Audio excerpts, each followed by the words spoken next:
My aunt accused me of getting her pregnant and demanded $50,000 in child support. My sister, the golden child, and I took her to court and found out. I've been meaning to get this off my chest for a while. It feels like every year I convince myself to just forget it, to move on and let the past stay in the past. But I can't. So, here I am. If anyone has advice or just wants to tell me to move on, I'd appreciate hearing it. I grew up in a pretty standard suburban neighborhood. From the outside, everything looked fine. My parents, Ava and John, had steady jobs and a nice home.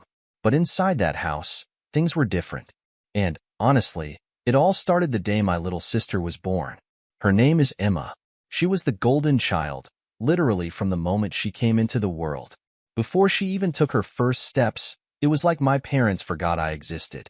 I'm 3 years older than her, so I was old enough to remember what it felt like to be their center of attention before she came along. I guess I never thought it would be taken away from me so suddenly. Before Emma, my mom used to read to me every night. My dad and I would play catch in the backyard almost every weekend. Normal stuff. But after she was born, it all stopped. My parents were obsessed with her, like she was some kind of miracle. I get it. Babies need attention. But the way they treated her compared to me, it was like night and day. At first, I thought maybe I was just imagining it. Maybe I was just being a jealous kid. But it got worse as we got older. Emma was one of those kids who was naturally good at everything. Straight-A student, talented in sports, popular at school. You name it, she excelled. And my parents? Oh man, they were her biggest fans. They'd attend every single one of her soccer games, make a huge fuss over her report cards, hang every piece of art she brought home on the fridge. Me? Not so much. I wasn't bad at school, but I wasn't Emma. I got decent grades, had friends, and tried my best in everything I did, but it never seemed to be enough for them. I remember one time I came home with a B+ on my math test, and I was actually proud of it because I'd been struggling in that class for weeks. My dad just looked at it, nodded, and said, "Next time, shoot for an A." Meanwhile, Emma could walk into the house with a random trophy she picked up from God knows what activity, and they'd throw a party. It was like they couldn't see me. They saw Emma. They saw their perfect child who could do no wrong. But me? I was background noise. Things really hit a breaking point in high school. By then, Emma was the top of her class, homecoming queen, star athlete. All the things my parents lived for. I, on the other hand, was struggling. Not just academically, but emotionally. I tried talking to them once, just to get their attention. I remember telling my mom I was having trouble concentrating in school, that I felt lonely, that maybe I needed help. She barely looked up from her phone. She just said, "Well, you'll figure it out. You always do," and went back to texting someone. I didn't even try telling my dad. He was too busy obsessing over some soccer camp Emma was getting into. So, I learned to keep to myself. If they weren't going to pay attention to me, I figured I didn't need them to. I focused on my own life, did what I had to do to get through school, and made plans to leave as soon as I graduated. I applied to colleges far away from home and didn't tell them until I got accepted. I ended up getting into a school about 5 hours away. They didn't care. They were more concerned about whether Emma would follow in my footsteps or stay local to pursue her sports career. The day I left for college was bittersweet. On one hand, I was excited to finally get away from them, from the constant comparison to Emma. But on the other hand, it felt like a part of me was giving up. Like I was admitting that my parents were never going to see me the way they saw her. They didn't even drive me to school. I packed my own car, drove myself, and moved into my dorm on my own. No tears, no good luck hugs, nothing. College was supposed to be a fresh start. I was determined to reinvent myself, to become someone who didn't care about his parents' approval. But that's the thing about childhood trauma. It doesn't just go away because you change your surroundings. I made some friends, went to classes, did all the normal college stuff. But in the back of my mind, I couldn't shake the feeling that I was still that kid, still the one my parents didn't care about.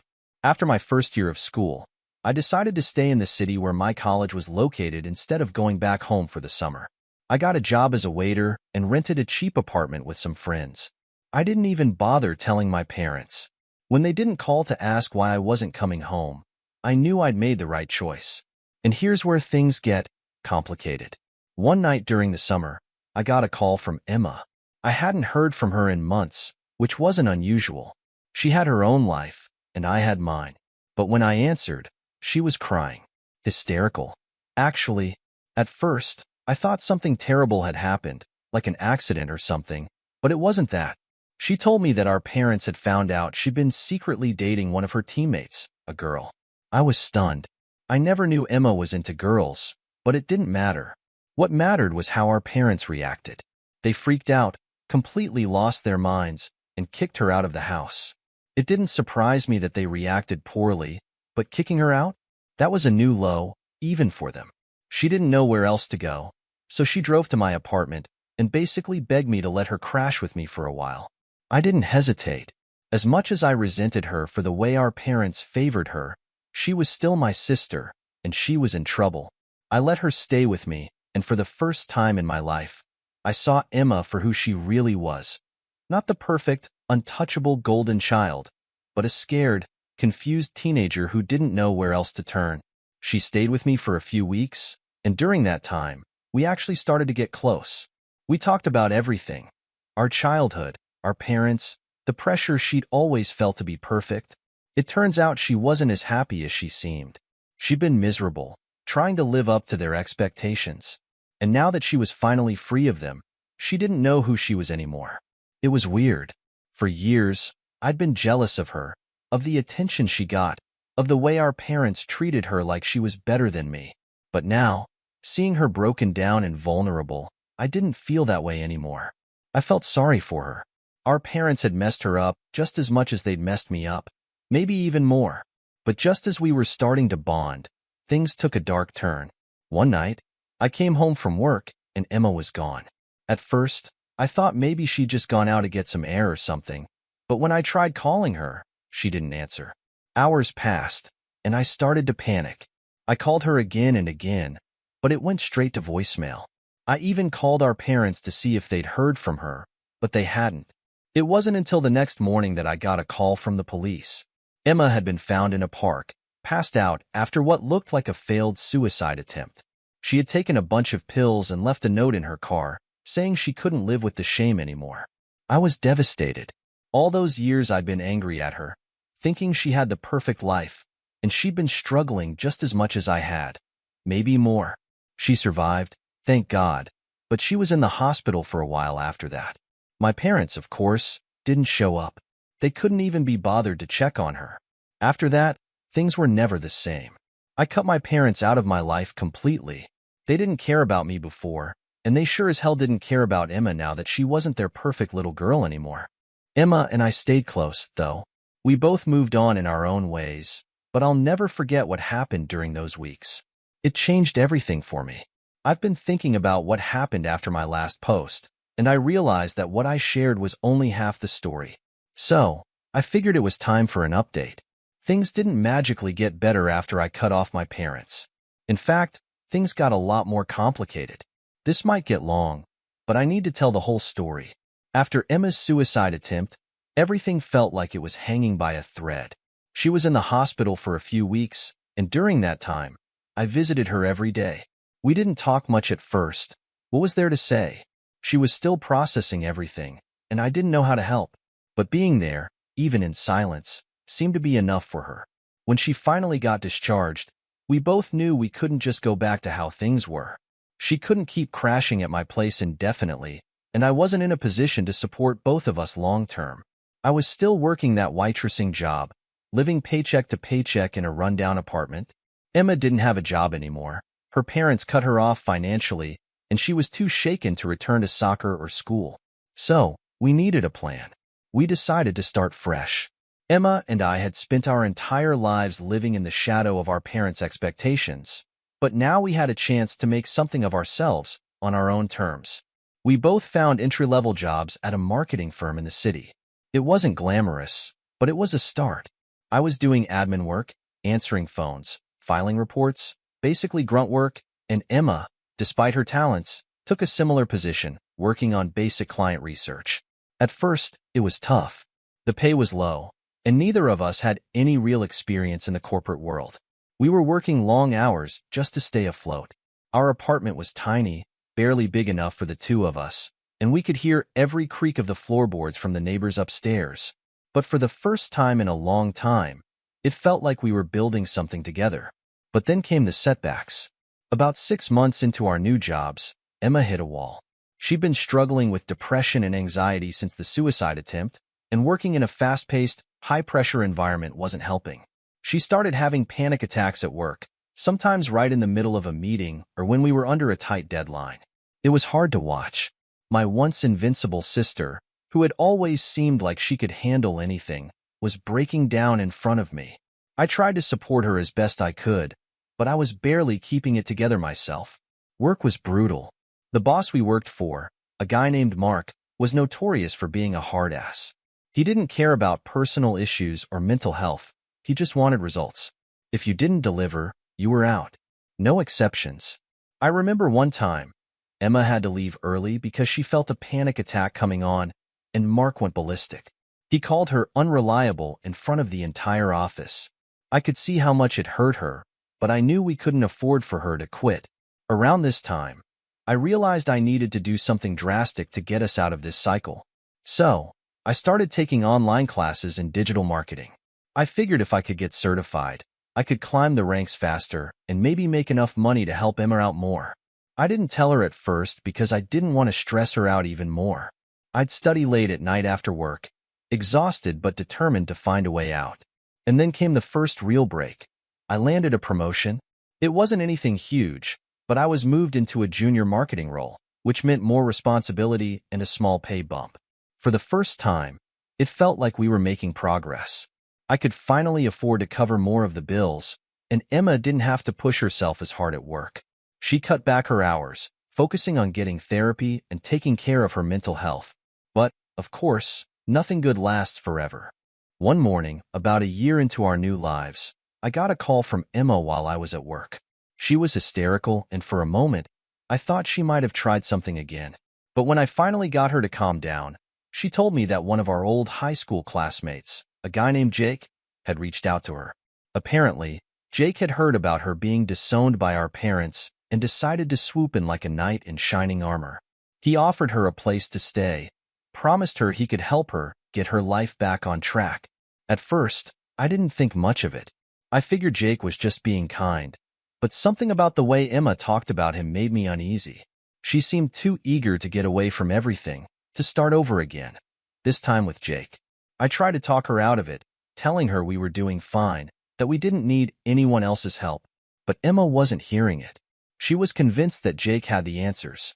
A week later, she moved out of our apartment and into Jake's place. And that's when everything started to unravel. Jake wasn't the good guy he made himself out to be. He was controlling, manipulative, and it wasn't long before Emma became isolated again. She stopped returning my calls and started skipping work. I found out later that Jake had been encouraging her to cut ties with me, telling her that I was holding her back, that I was the reason she hadn't recovered. I tried to confront her, but she wouldn't listen. Every time I called or tried to visit, Jake would answer the door, saying Emma was busy or didn't want to talk. It was like she'd disappeared. For months, I barely heard from her. I was working long hours, trying to get ahead in my own career, but every day, I worried about her. Then one night, out of nowhere, Emma showed up at my apartment. She looked like she hadn't slept in days. Her clothes were wrinkled, her hair a mess, and she had dark circles under her eyes. She told me she'd left Jake. Apparently, things had gotten bad. He'd started getting violent, throwing things around when he didn't get his way, accusing her of cheating whenever she talked to anyone. She finally realized he wasn't the solution to her problems. He was just another one. I let her stay with me again, and slowly, we started rebuilding our lives for the second time. I helped her get back into therapy, and she found a new job, this time in a less stressful field, working at a nonprofit that helped young people struggling with mental health. It wasn't glamorous, but she loved it. It was something she was passionate about, and it gave her a sense of purpose. As for me, things started looking up at work. I continued taking classes and eventually landed a senior marketing role. It wasn't easy. There were plenty of setbacks along the way, but I kept pushing forward. My boss, Mark, even came around. After seeing the results I was delivering, He started giving me more responsibilities and even mentioned a potential promotion down the line. But even as things were improving, there was always that nagging feeling in the back of my mind. The feeling that no matter how far we'd come, the scars from our childhood were still there. Emma was doing better, but she still had her bad days. And I still couldn't bring myself to talk to my parents, not after everything they'd done. One of the hardest moments came when I got invited to a company event, some big corporate retreat where everyone brought their families. I didn't have anyone to invite. Emma was still rebuilding her life, and our parents? Well, they weren't even an option.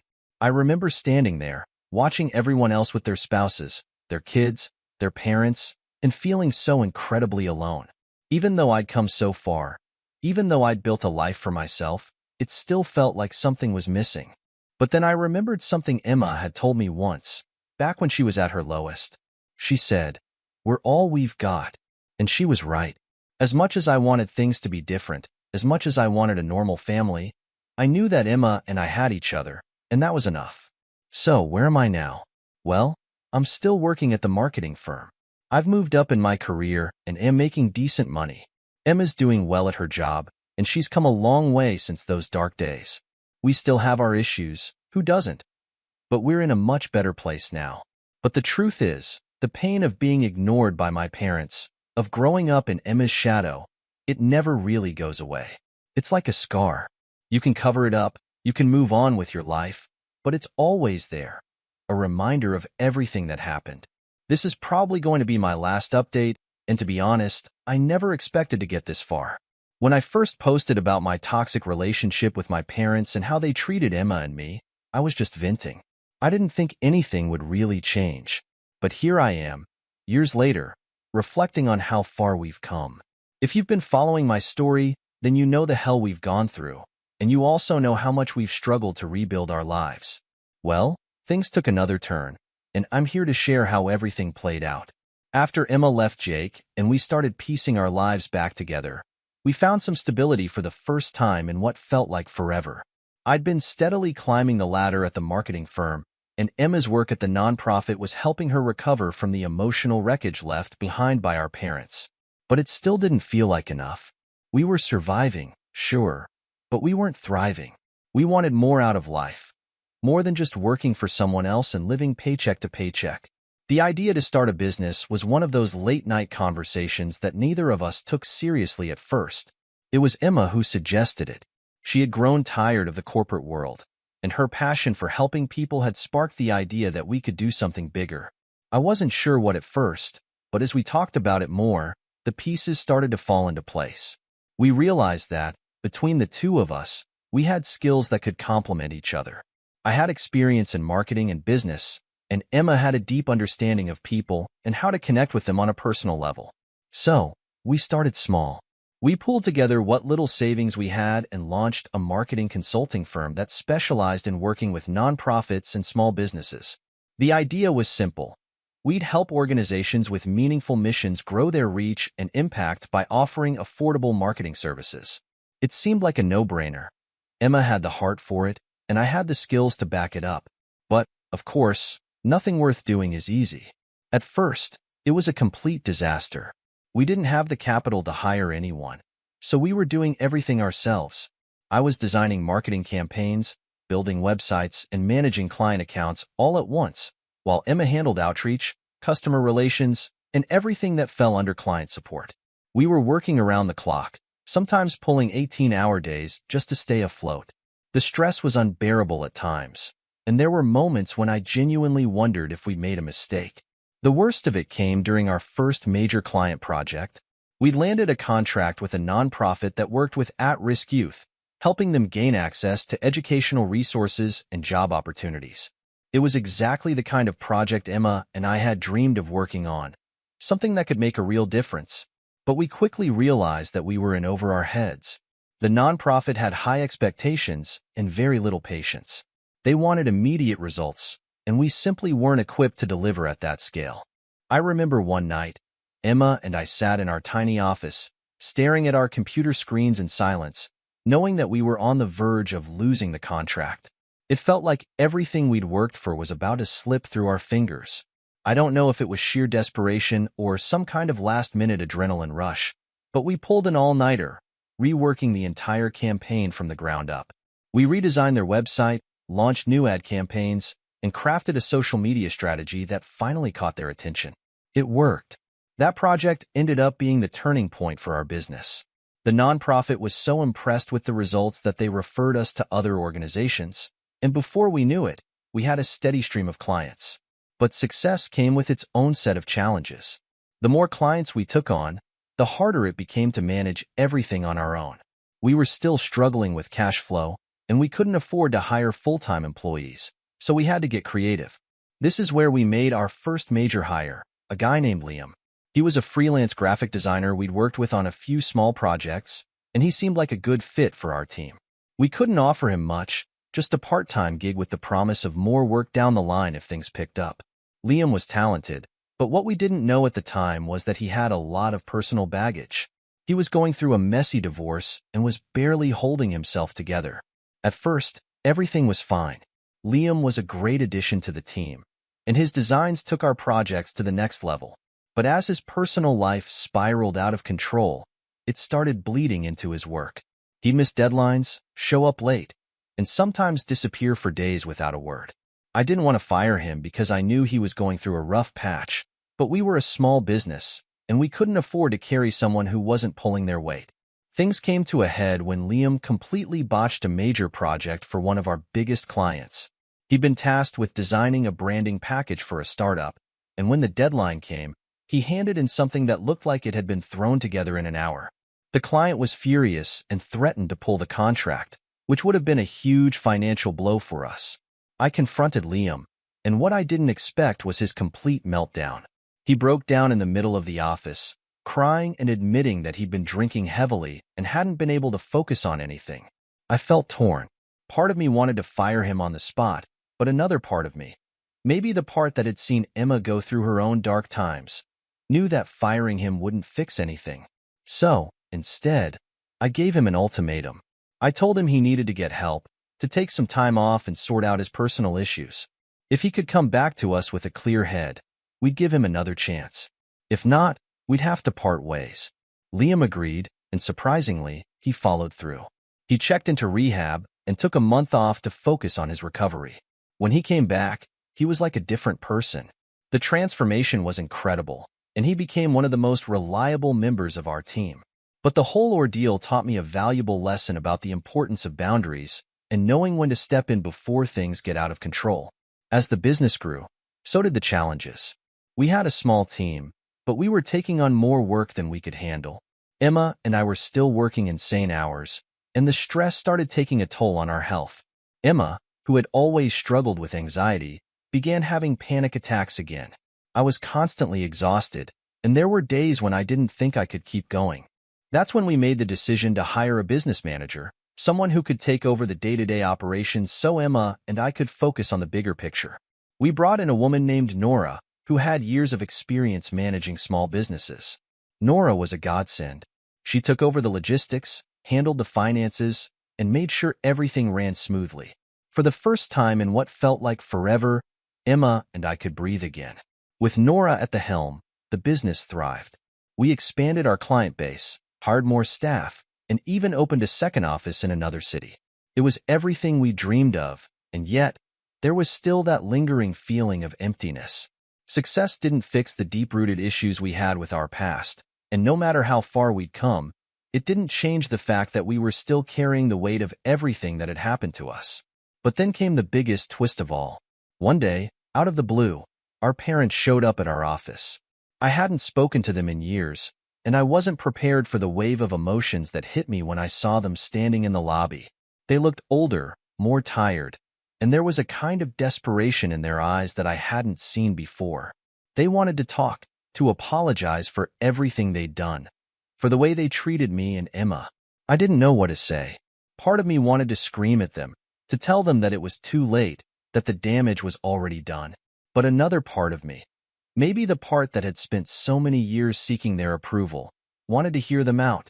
So, we sat down, the four of us, in the conference room of the business that Emma and I had built from the ground up. Our parents apologized. They admitted that they'd been wrong, that they'd favored Emma and neglected me, that they hadn't been there for either of us when we needed them the most. It was a surreal moment, hearing the words I'd longed to hear for so long, and yet, they didn't bring the closure I thought they would. I never thought I'd be back here, updating this saga. I mean, things were finally looking up.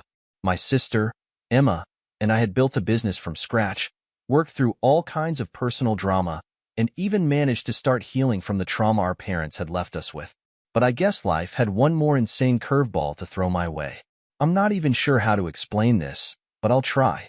I just need to get it out, because honestly, I don't know what to do. Everything started about 6 months ago when my aunt, Lisa, showed up out of the blue. Lisa is my mom's younger sister, and growing up, she was always kind of a wild card. She was the kind of person who drifted in and out of our lives, never staying in one place for too long.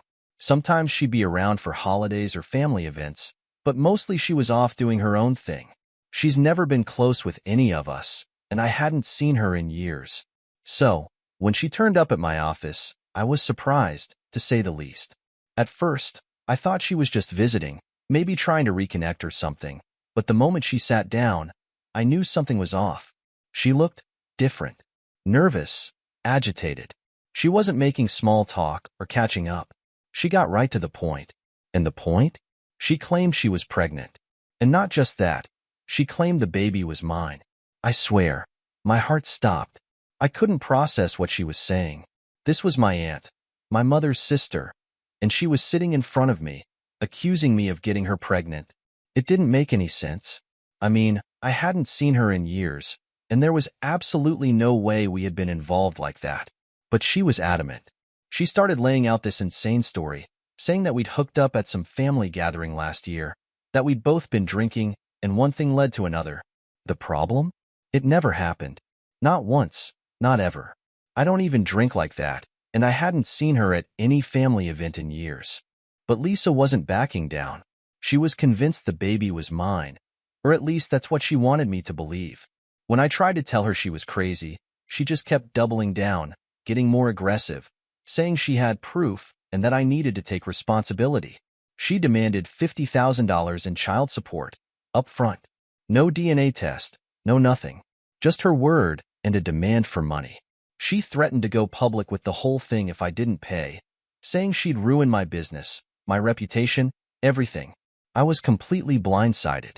This was my aunt, someone who should have been family, someone who should have had my back. And here she was, trying to extort me for money over a baby that clearly wasn't mine. It was like something out of a nightmare. I immediately told her I wasn't giving her a dime without proof. I wasn't going to be blackmailed, especially by someone who clearly wasn't telling the truth. But that's when she really went off the rails. She started threatening to go to the media, to expose me as some kind of predator who had taken advantage of her. She even said she'd make sure Emma's nonprofit would be dragged into the scandal, that she'd ruin both of our lives if I didn't give her the money. I knew I couldn't just let her keep making these threats, so I decided to lawyer up. There was no way I was going to let her destroy everything Emma and I had built over a lie. I hired a lawyer, and we immediately filed a counterclaim against Lisa, accusing her of extortion and defamation. I wanted this whole thing shut down before it could even get started. But Lisa wasn't backing down. She actually filed a lawsuit against me, claiming I was the father of her unborn child and demanding child support. The whole thing was a circus. She refused to provide any evidence, no DNA test, no medical records, nothing.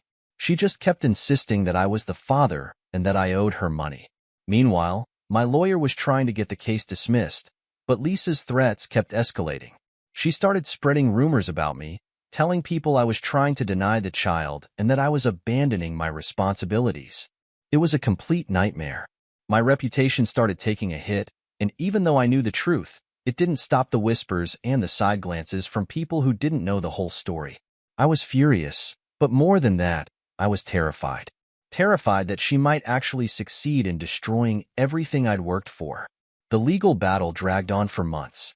Lisa kept dodging requests for a DNA test, always coming up with some excuse or delay. My lawyer kept pushing for it, knowing it was the only way to definitively prove that she was lying. But she was slippery.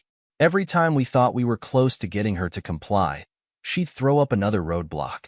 It felt like I was stuck in this never-ending nightmare, constantly on edge, waiting for the next bombshell to drop. I was afraid to check my emails, afraid to answer my phone, because every time I did, it felt like more bad news was coming. But then, something happened that completely flipped the script. My lawyer got a call from an anonymous source, someone claiming they had information about Lisa. At first, we didn't know whether to trust it, but the source said they had evidence that Lisa had been involved in a long-term relationship with another man, a man who was, without a doubt, the real father of her child. They sent over documents, emails, and even photos that proved Lisa had been living with this guy for over a year, and that she'd been trying to pin the pregnancy on me as a way to get money because her boyfriend had financial problems. It was the break we needed. My lawyer immediately submitted the evidence to the court, and we demanded a DNA test once again.